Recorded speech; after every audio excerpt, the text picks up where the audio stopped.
going on, guys? Well, welcome to my new podcast, YouTube channel, fishing show, or whatever you may call it. My name is Robert Obleski. Welcome. So, a little quick intro about me, and I just don't want to bore you guys to death. I'm originally from Southwest Florida. If you guys follow me, my home lake is Okeechobee. I've got it over there for over 6 years, whether it's just Okeechobee or saltwater or chasing peacock bass. I did that for about a little bit over 7 years, and then I made the move to North Georgia last year so I can chase my dream and become a better all-around angler. If you follow me and know who I am, you know that I fished the NPFL last year, and I'll tell you what, man, I literally, honestly, I got my ass kicked. My ass handed to myself, and I don't have any crazy excuses. I just simply couldn't produce. I'll go a quick detail on each event. So the first one was at Lake Cumberland. Obviously, everybody knows day one, day two got canceled due to the weather. There was a day, or basically just a shootout for 50K, and it was the first time in my career that I actually didn't bring a fish in the scales. Kind of was a little bit of a depressing moment, you know, for a couple weeks. Kind of had to snap out of it because I had to go to Lake Eufaula in Alabama to fish the Race Scott Championship, which was actually my best event all year long. I ended up getting 6 out of 157 boaters. There was about 157 participants, and never got to fish that lake before. Never got to pre-practice. I was only given like 4 days to practice, and I figured some fish out down south, and that jackhammer did the works.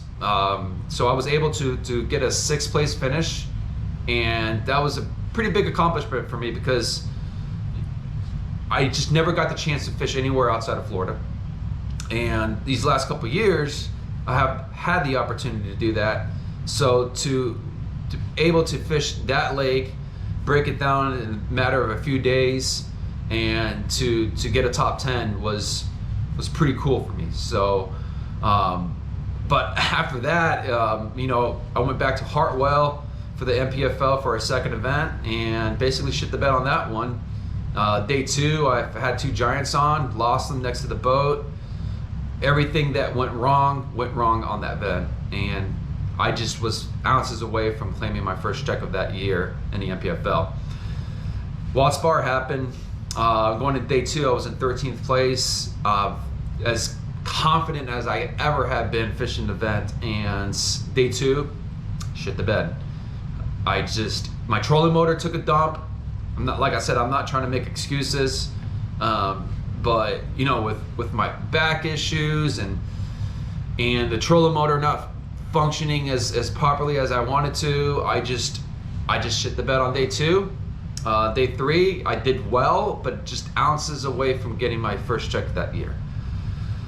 Then we shipped over to Michigan, and you know, Michigan has a special there's a special place in my heart, just because Pam, that's where she's from, and I've been there previous times before, never got the chance to fish it, but it was the first event this year that I got a check in the NPFL. I think I finished 34th.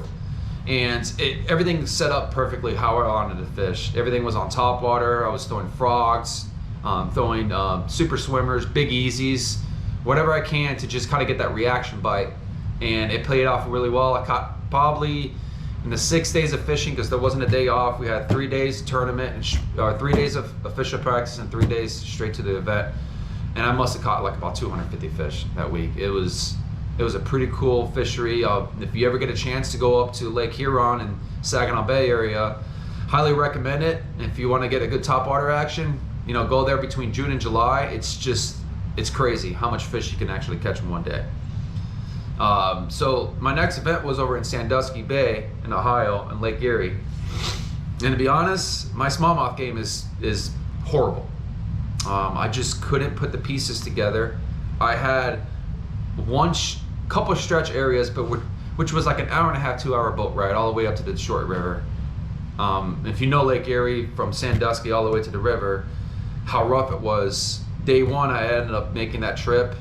Took me almost 2.5 hours just to get there, and like it was around 10:30. I finally got a chance to fish and got maybe 3-4 hours to fish, and then just had to make a trip back. And what I brought to the scales wasn't enough for me to try to make that run again. So I kind of stayed local, and just obviously I couldn't put the pieces together. Day 3, a lot of stuff happened to my vessel, and losing a GoPro, a unit that dumped in the water.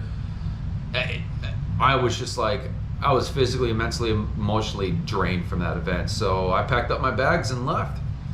So the next event was over in Lake Kissimmee, my home state, Florida, and I had very high expectations going to that event. And again, I did something that I thought was going to work. So I took literally off all my electronics off the boat, just the one on my console, and I just focused on fishing shallow, flipping, punching, and fishing what's in front of me.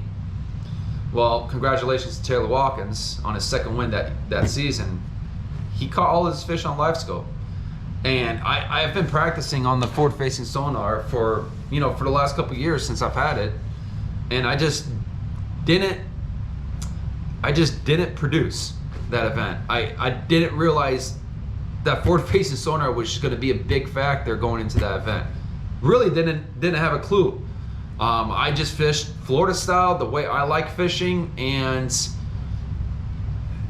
there's a time and a place to fish that, but it wasn't for that event, and I just didn't produce. Simple as that. So it is what it is. I can tell you this, that in that 1 year, I learned more in 1 year than I did in my whole career. And it was just because of all the traveling I did and all the different lakes I got to fish, and the different seasons of how these fish migrated from pre to spawn to post spawn to the summer months and to the fall pattern. So I truly blessed to be fishing the MPFL, and as you guys know, I am gonna probably take a little break this year in fishing at a high level. I had goals to fish the Southern Toyota, and then I had to pull out the first event due to having COVID. And when I got the chance to fish the MPFL last year, we were given like 3 official days, usually a day off or straight to the event. And I gave myself about 4 days to see if I can break down the Harris chain.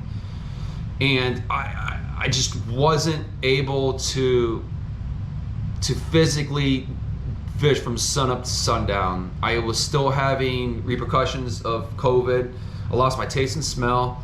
I just wasn't, I was very weak. My stamina wasn't there, and I didn't want to spend all that money and kind of just wing an event just so I can possibly get enough points to fish the rest of the year. I go into a tournament, and this year I wanted to go into the Southern Toyota and get a top 25 in points so I can make it to the championship in Table Rock in November. But by missing that first event, it's almost like a long shot for me to go ahead and make it in top 25 points, unless I were to fish the Okeechobee and Eufaula one and win that one, which possibly could happen. You never know. I haven't truly decided if I'm going to fish the Toyota in Okeechobee, but I can tell you this, I'm probably not going to do it. I'm probably just going to stay local. I really want to kind of focus on this YouTube channel and try to get my own brand going, and then fish local and just get back to having fun. So, a lot of people are asking me, like, why am I starting this now instead of years ago? And simply, I just wasn't ready. I tend to procrastinate a lot. And my whole goal is not just to interview anglers, but eventually to record my tournaments in the future, the ones that I'll compete this year and so forth. And also have talks and controversies about certain fishing subjects that not many people want to talk about. And we'll get to that. I'll have people in, we'll have controversies, little debates on, certain fishing subjects and stuff. And, there's a lot of things that I like to touch up and talk about. So in the future, if you guys have any questions, if you have any comments, any suggestions, any advice to give me, please, shoot me a DM or text me if you got my number, or on the comment box on the YouTube channel. Just go ahead and comment. And I can use all the advice. I can use all the experience from other YouTubers and people that do podcasts. Please send them my way, because I'm starting this from scratch, And as I get going, I will eventually get better with my content or with setting up these videos and these interviews, the imaging, everything. You have to consider everything. So, so I'm glad to be just finally starting this and finally get the ball rolling. I want to do a couple big shout outs. The first one, Dakota Ebery on claiming his first major win at Sam Rayburn for the first Toyota Series. Dude, congratulations. It's about time. I got to meet Dakota over at ICAST a few times. Very, very cool dude. Very detailed oriented. Pretty cool guy to talk to. Don't be shy. If you ever see him, come up to him. He's going to shake your hand and talk a little bit about fishing. So, the guy's a true hammer, and he's been so close on claiming his big win, and he finally got it. So, dude, a huge shout out to Dakota. Congratulations again. Also, congrats to the winners over at the Harris Chain. Kenny Steverson on the boater side, and then Eric Kraft on the co-angler side.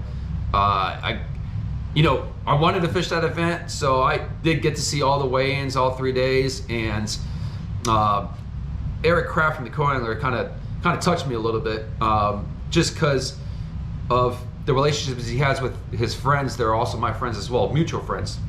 And as soon as he ended up winning, I shot him a message on Facebook and asked him if he wanted to come on and do an interview. So I will be having Eric Kraft on, possibly episode 2 or 3, to talk about the co-angler side and how he preps himself for co-angler, and talk about his big win over at the Harris Chain and what are his goals for the rest of the year. So I'm honestly looking forward to that interview.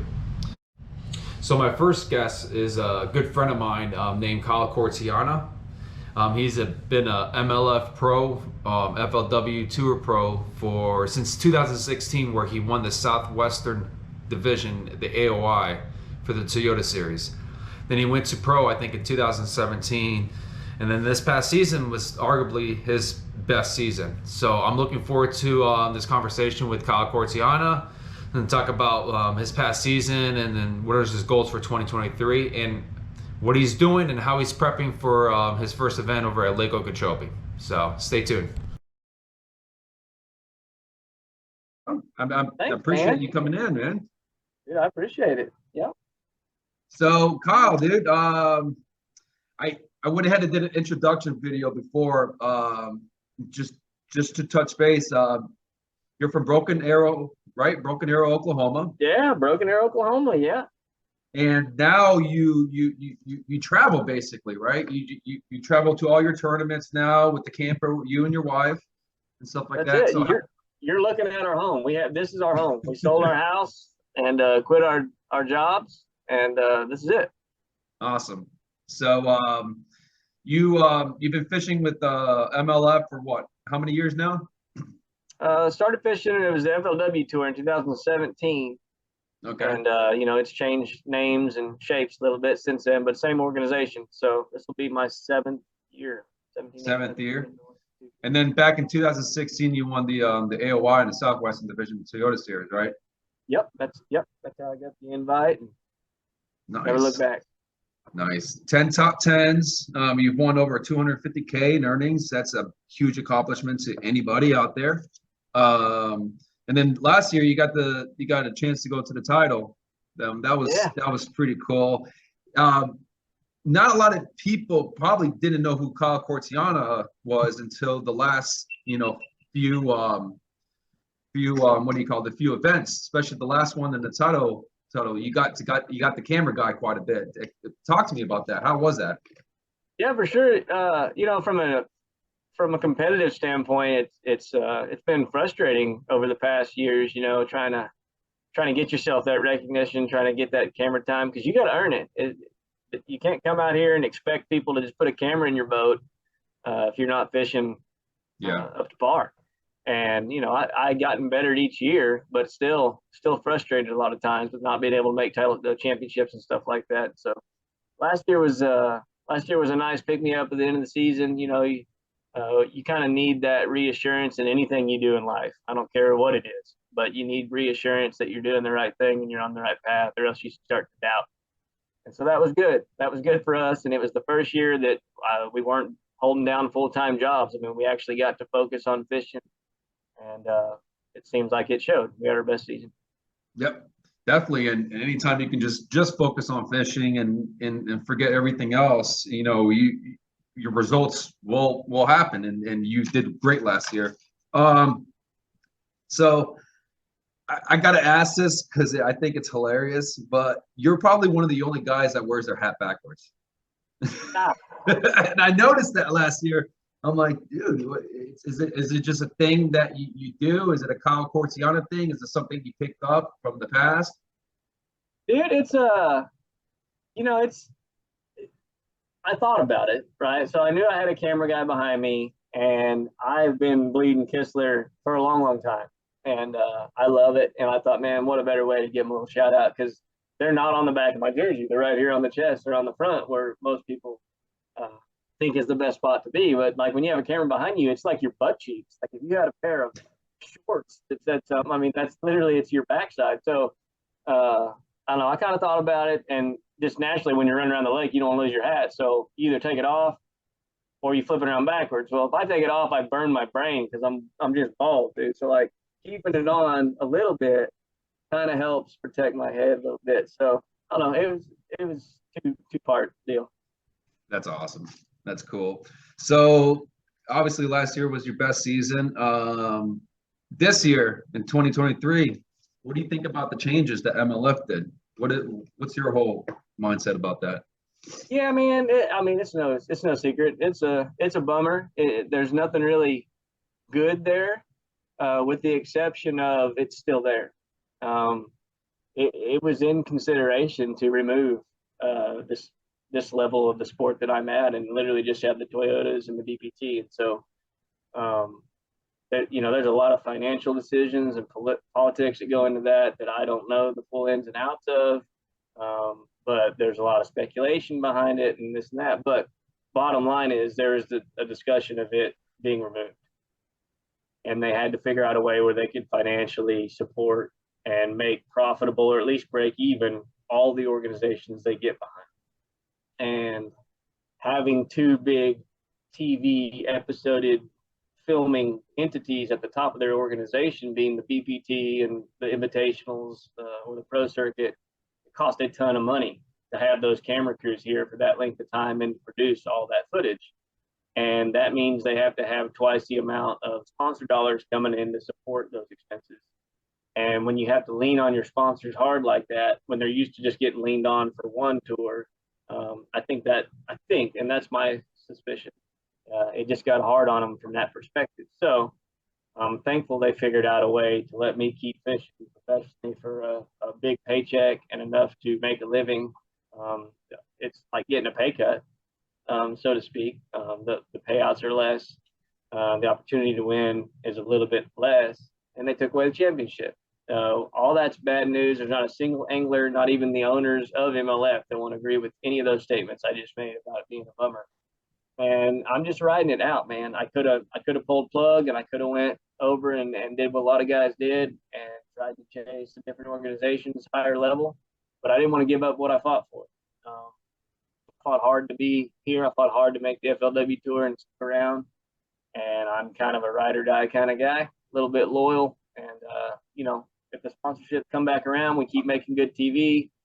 I'm of, I'm of the feelings that the sponsor dollars will come around and we'll get back in the other direction. But that being said, I'd like to finish in the top 8 and just make the BPT. I know for a fact that's the best place to make money out of any place you get to go. So Yeah, when they broke the news out, I was just like, it was kind of a bummer because I know a lot of people left, and a lot of people decided to jump ship to the BASS and just do the opens and try to qualify for the leads. Some guys decided just to fish local and not even bother the whole pro tour because of the not having a championship there. And not having the championship, that's kind of sucks because it's like you only fish 6 events, and it's either like you're just fishing to win or you're fishing to get to the BPT. And it's kind of a bummer that MLF did that. And I know, financially it just wasn't in their table to go ahead and, fulfill a season like that, like it was, in previous years. So, and it's crazy because nothing to discriminate anybody, but you earned it. You earned your spot, throughout all these years. And dude, I got an invitation to do the invitationals. Yeah, they And went down the list. and they went down the list. And I'm like, I wanted to do it because I'm like, oh, dude, Okeechobee is the first one. But then when I look at the other five, I've never even been to them. I'm like, I don't even know if I want to waste my money and go ahead and do that. And plus, there was no championship. And that was kind of a big thing with me is that, going into the season, I wanted to fish a tour that had a championship.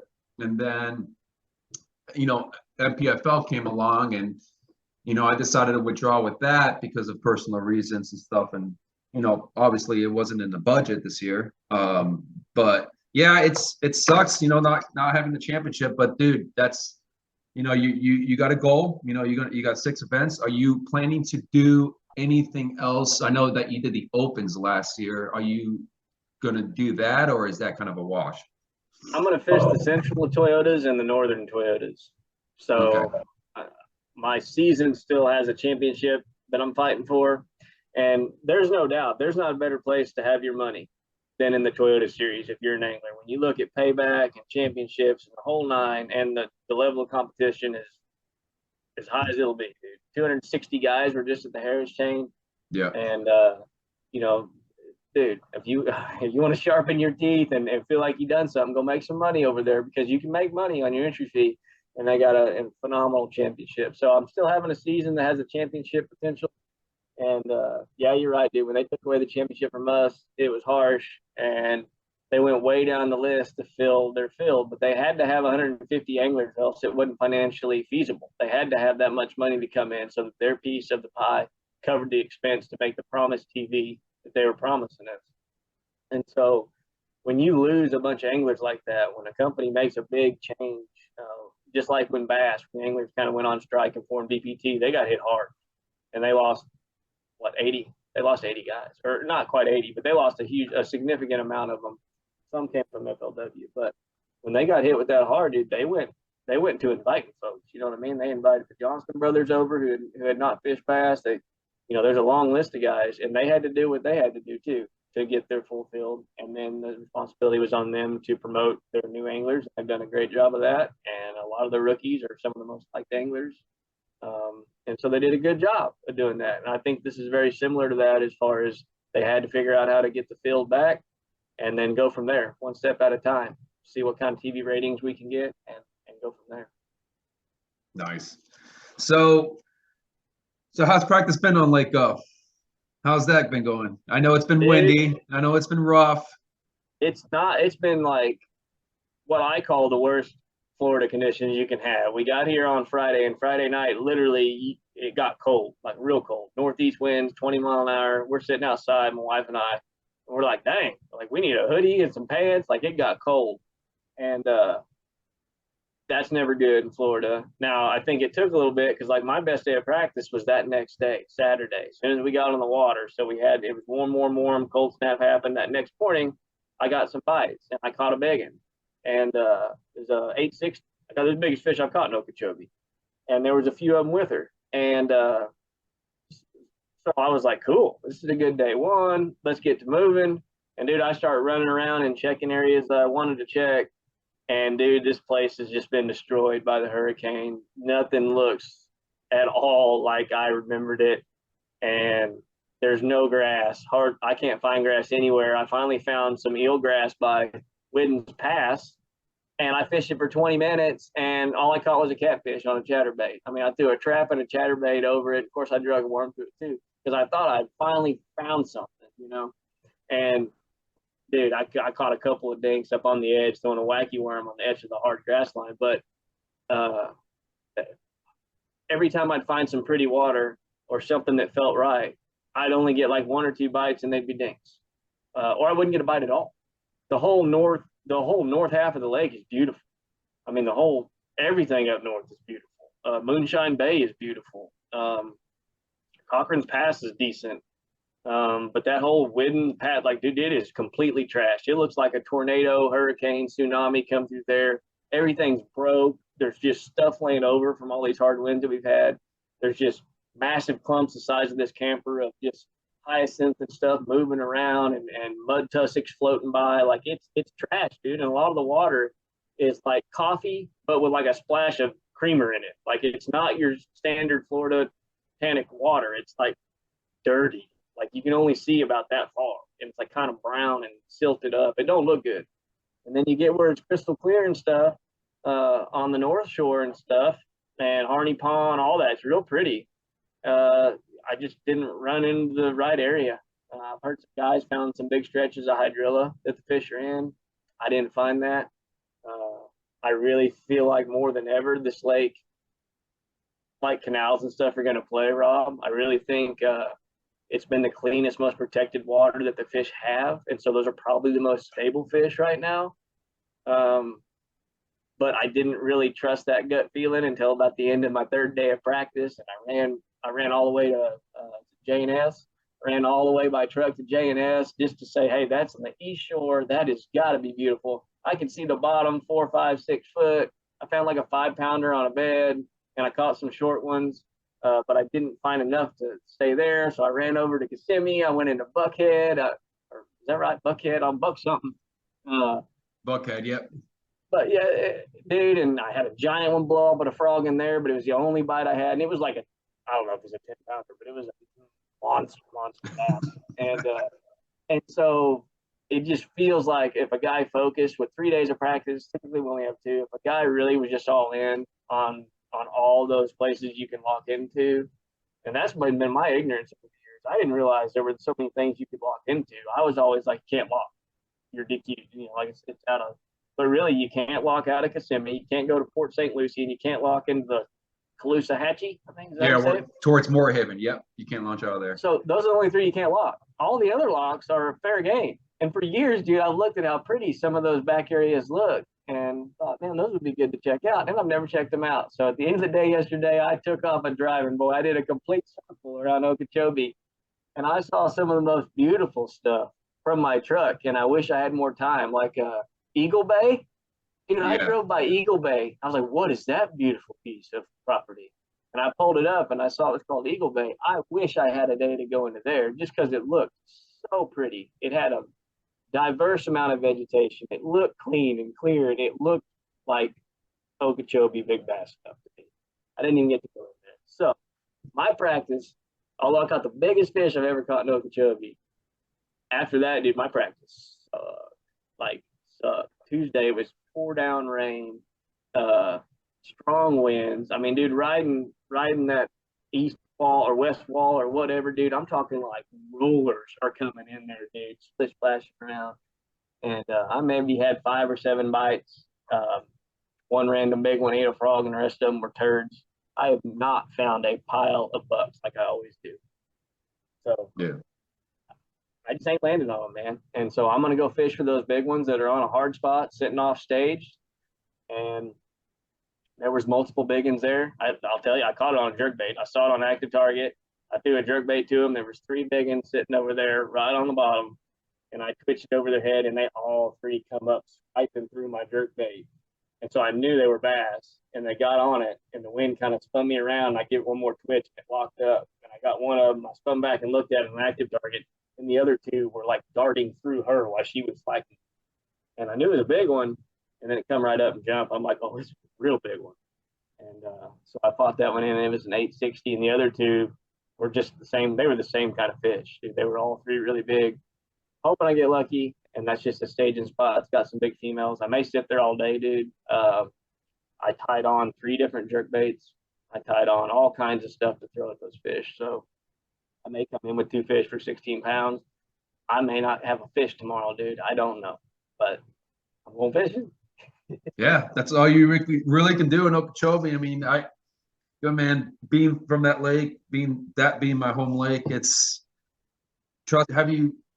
You said so. You said you've locked through those other areas and stuff like that. Have you live scoped those areas in the canal systems or something like that, or are you live scoping on the main lake? Do you think live scoping is going to be a player in this event with the water being so high? So for me, it's active targeting. Lawrence be mad if I call it live scope, so correct me if I call it live scope. But yeah, so dude, it's totally changed how I fish. I active target 99.9% of the time, even when I'm in 2 foot of water. I can't help but look down and look around. I might find a subtle little ditch where it seems like there's places where they've dredged here. It seems like there's places where maybe a boat's gone in there that was too deep of a hole and it like carved out something. And I see these weird little things on active target, and it's sometimes it's those subtle little things that you see. And I just happen to see this. I happen to see this hard spot, and it's not a canal, so to speak, but it's kind of like one of those waterways. And it looks like somebody tried to get in there and dredge something. And it's like, it's a deep hole, dude. It's a hole, and it's dug out, and it creates a pretty good vertical component to it. And it's hard there. It's hard. And I didn't know it was hard until I saw those fish sitting over there and I caught one. And then I picked up something that I could drag on the bottom. I'm like, it's shell, dude. Like earth rock, or it's hard right there for some reason. And I don't know. And I'm hoping I found something really cool. I did find something really cool. I just don't know if it's going to be, I don't know if it'll reload. I don't know if those fish will be there. But the good news is if they ain't there, there's only one place for them to go. I mean, they went up on the bank somewhere within a few hundred yards, and I can punch mats, I can flip the edge, whatever. I can go looking for them. But I can look and see with my active target whether they're there or not. I drug a speed worm over it with a tungsten on it, Texas rig, and like, and I caught, like a 14, 15 incher on it too. So, and then I left it. Then all I did was just go down and look for more stuff, and I found another spot that looks just like it. So I don't know what somebody did in there. I don't know why it looks like that where I'm at. But as far as answering your question, will forward-facing sonar technology play in this? For me, I hope it does. I don't think it's going to be the deal. But I know there's some guys that use it a lot. I know you've got enough unique features on the chain, whether it be a blow through or bridges or just places where it necks down the mouths of things where shellbed or eelgrass are likely. There's going to be guys that love to do it like I do and have gone and looked at those places and maybe found good schools of fish. That's going to happen 100%. Yeah, that's pretty crazy that you say that, because I've always just I've always shut off my electronics. I never use them because I always have a fear, especially in shallow water fishing on any lake in Florida or any lake shallow water. You're fishing shallow water and you're sight fishing or you're just constantly whining and grinding.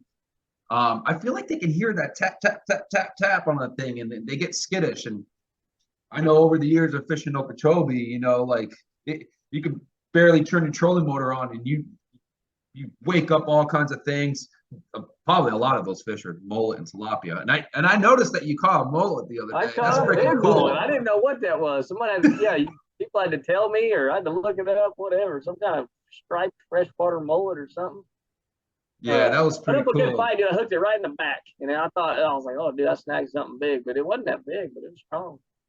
Man, I remember, I think it was maybe 5-6 years ago, I was on the lake and it was down to like 10.5 feet. I think it's 16 feet now. So just picture the lake being down 6 more feet. And you were up against the edge and it was just crystal clear water. And I noticed just schools and schools of giant mullet just traveling each other. It looked like a tarpon run. Like we're like offshore where tarpon are feeding on those big mullet schools. That's what the lake looked like. And I mean, like I said, this was 5-6 years ago when the water was low. And every once in a while, you'll see 1 or 2 cruisers, and you think it'll be like an 8 to 10 pound bass, and you're throwing in front of it, and you're trying to get it. You get closer, it's darn freaking mullet, big old mullet. That's the problem with forward-facing sonar, with active targeting these fish. Florida has so many trash fish in it that can trick you. They behave and look a lot like bass at first glance, and you don't know until you get a bait by them to see how they respond, and then it tells you whether it's a bass or not. So there's a lot of wasted casts at trash fish on this place. I mean, even your armored catfish that are freaking crawling on the bottom.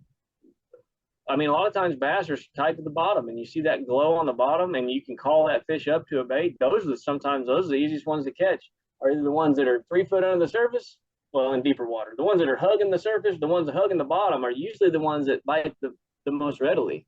Yeah. And so you got armored catfish out the wazoo, dude. I didn't even know you had mullet. You got mullet.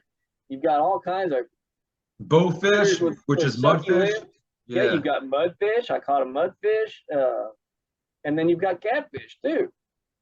And I'll be honest, the catfish don't look a lot different either. They sit there and cruise right off the bottom. They're just kind of swimming around. They just don't sit still. So like when I'm looking for a bass, I'm looking for something that is mostly sitting still. That means I haven't scared it and it's set up to do something. It's set up to ambush or something. So the more still it is, it's either a gar suspended or it's a bass, and I can tell the gar real fast. I mean, they got a different shape, and for anybody watching it, like on any of your forward-facing sonar technology, your gar look furry.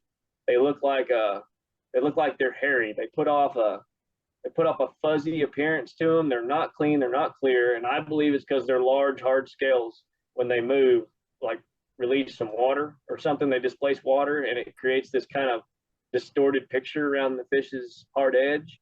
And so the gar stick out real easy. They look like a cotton candy or a cloud swimming around. And then when they go down, they go straight up and straight down, and all of a sudden they're long like a French fry when you see them go straight down or straight up. So, but other than that, I mean, that's what I'm looking for. I try to minimize my cast at big herds of fish moving together, that are typically not fast. Yeah. So going back to the active target, I have Lowrance. I use active target. I basically have, I got the 16 on the console. I got two 12s up front, and then my Humminbird for my 360. So I want to talk about the electronics. It's funny because being from Florida, I never really got to use electronics that much, and moving up here full time for the last year, and being in the MPFL, everything the forward facing sonar has been just killer. It's been like if you don't have it, you're out of the game. Your lucks of actually competing in a high level is next to none. So, giving us all these electronics and these opportunities to find fish, do you think it's changing the game a little bit? Like where if you don't have all the bells and whistles, you're just not going to succeed. Throughout the course of a season, 100%.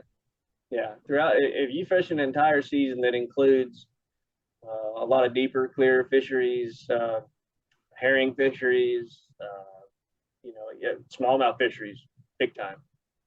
You're gonna get left in the dust more times than you're not. And Garmin came out with that technology earlier on. I didn't have that technology with Lowrance, and so for 2 years I competed against it.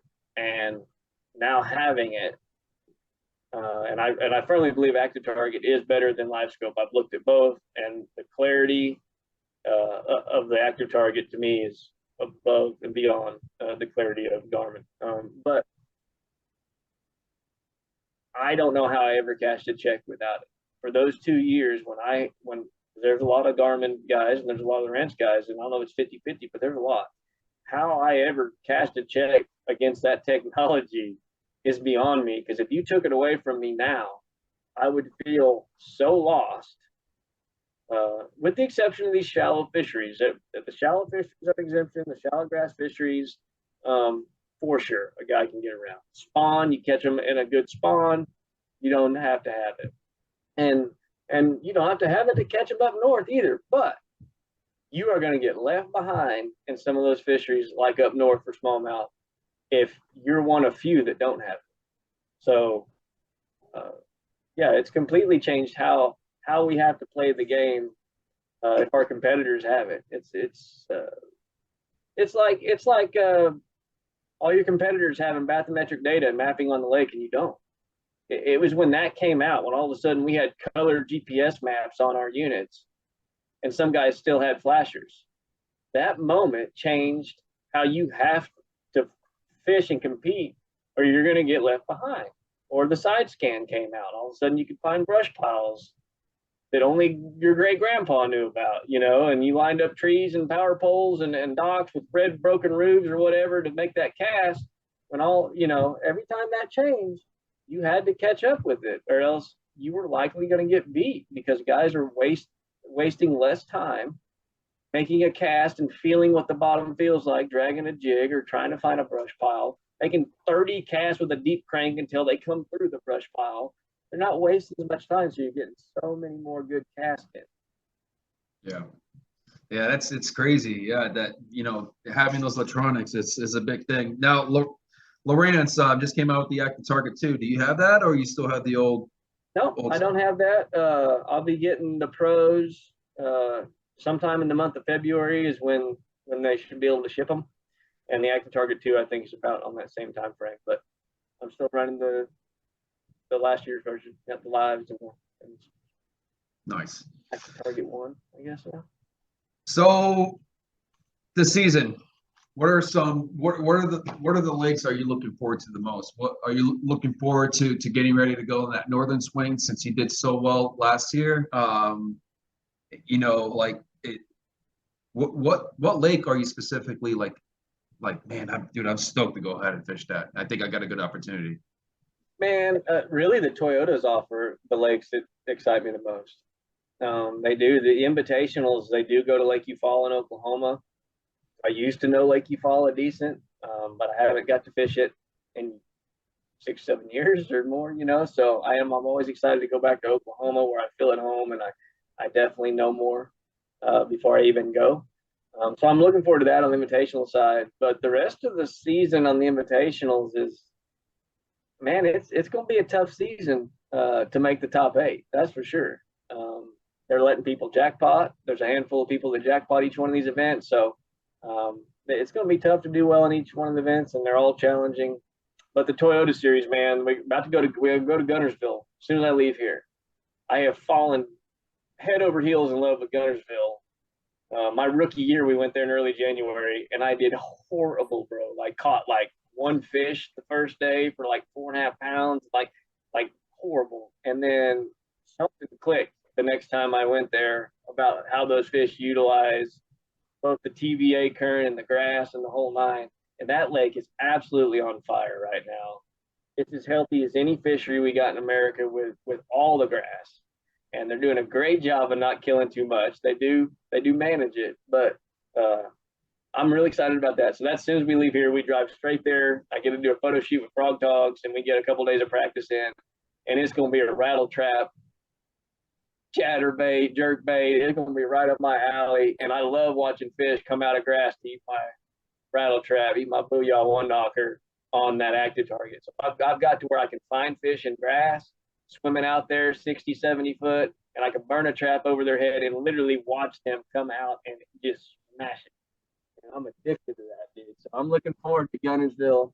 And then I think the one after that I'm most excited about, Clark's Hill is going to be cool. I did a pit stop there. Clark's Hill is going to be cool for the Invitational. It's a herring lake.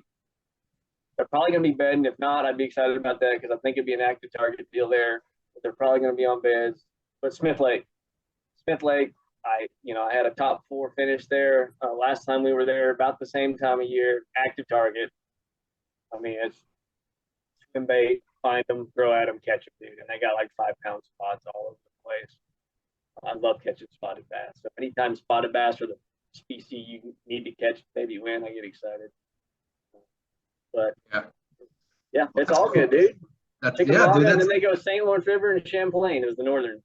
Yeah, and I was just gonna bring that up. See, this year, taking a break this year and competing at a high level, and the reason for that, I was gonna go ahead and fish the Harris and do the whole 3 tournaments to get qualified for Table Rock, but you know how it is. When you miss one, it's very hard to make a top 25 in 2 events when everybody had 3 events. 100%. Now they do a wild card thing, don't they? You could fish one. You could have fished one if you did well, maybe skip one, or you could have maybe found a way to go fish a Guntersville or a Clark's. Yeah, it's funny how you say that because a good friend of mine, Donnie Bass, he said, "Oh yeah, last year there was one guy made it with the wild card." I'm like, "Well, what's this wild card?" So I'll call MLF and see what they have and stuff like that because I know, reason why I'm not doing the NPFL because I wanted to really spend some time up north, and that's kind of what I want to talk to you about. I know that you're your best finish was towards the end of the year was a northern swing. What'd you do? Was it Lake Champlain and then it was the St. Lawrence River? Yep. Yeah. Yep. So those two lakes, me and Pam, me and my wife, we're deciding to go up north this summer in June and July, and we're gonna stay for 2 months. We're gonna go up to Lake Champlain for a little bit, and then we're gonna go run over to Alexandria Bay and fish the St. Lawrence River, so I can learn how to catch smallmouth.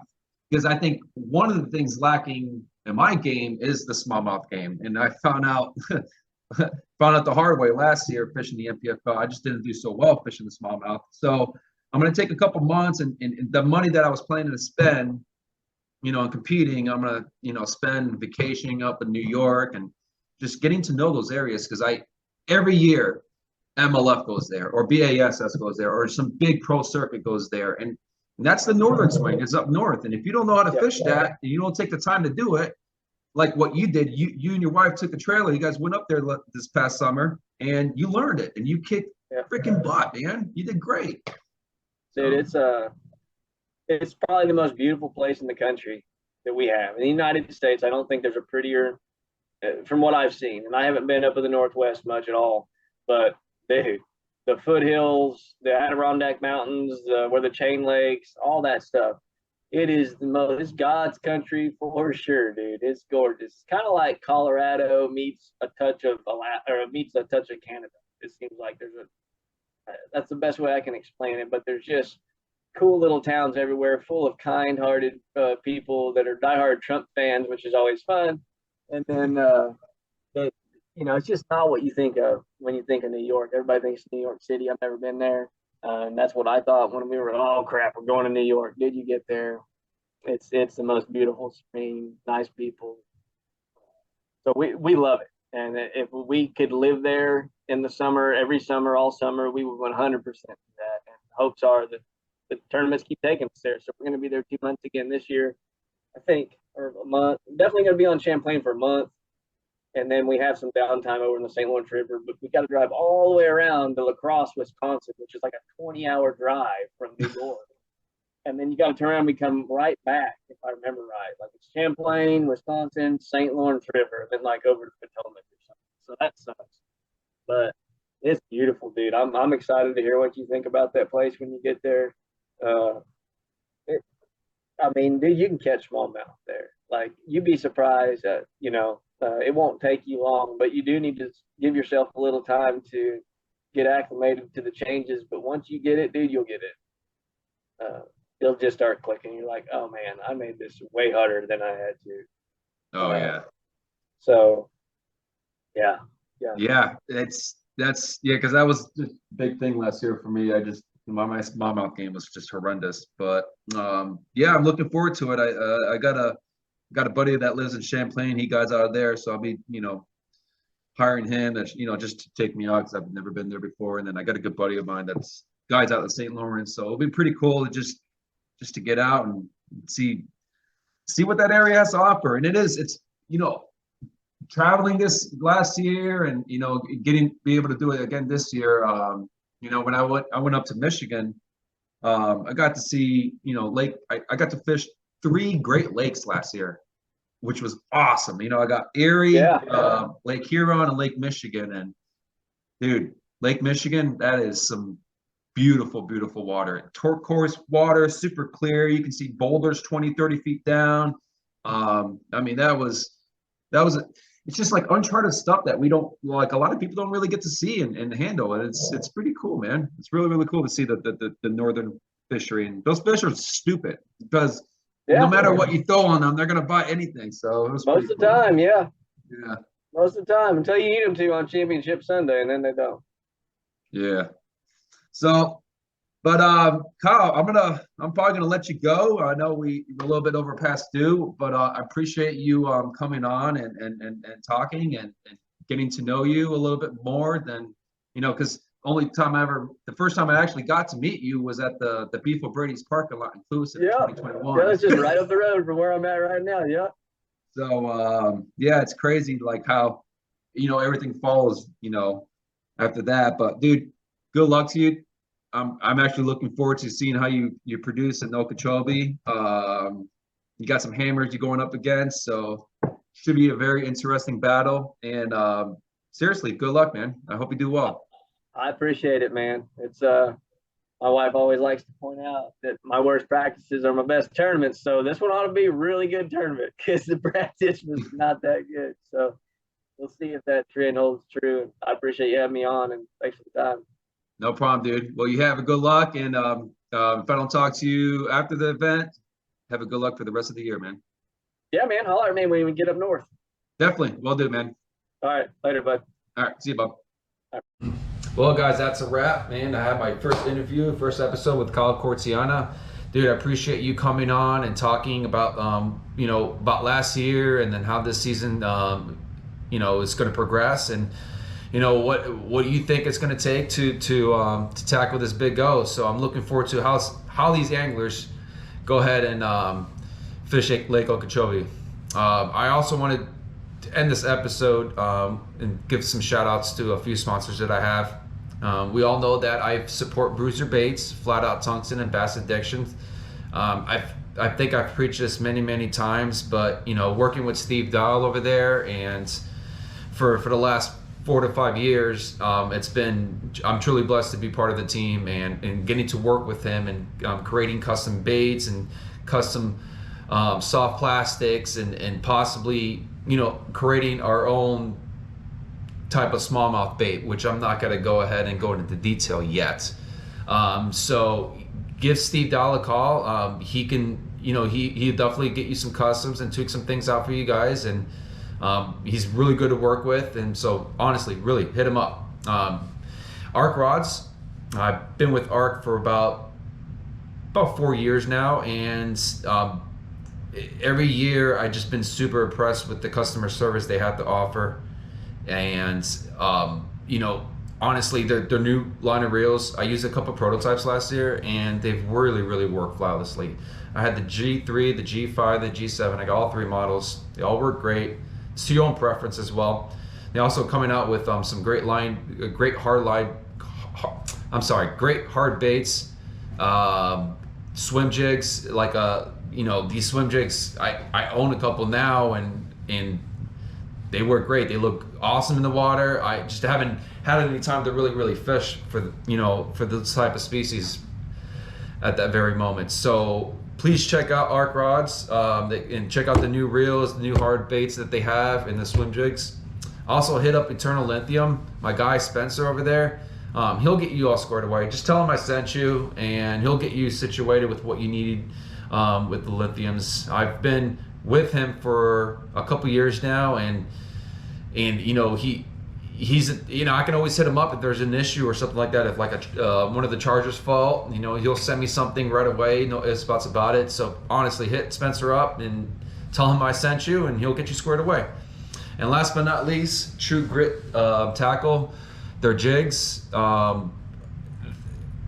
I've used a lot of jigs, and I still have other jigs, different companies that I use. But the thing that stands out with Ryan Sheffield, like I said before, it's the customer service, and that connection I have with the owner. He can make you custom jigs, different type of jig heads, weight sizes, skirts. So honestly, hit him up.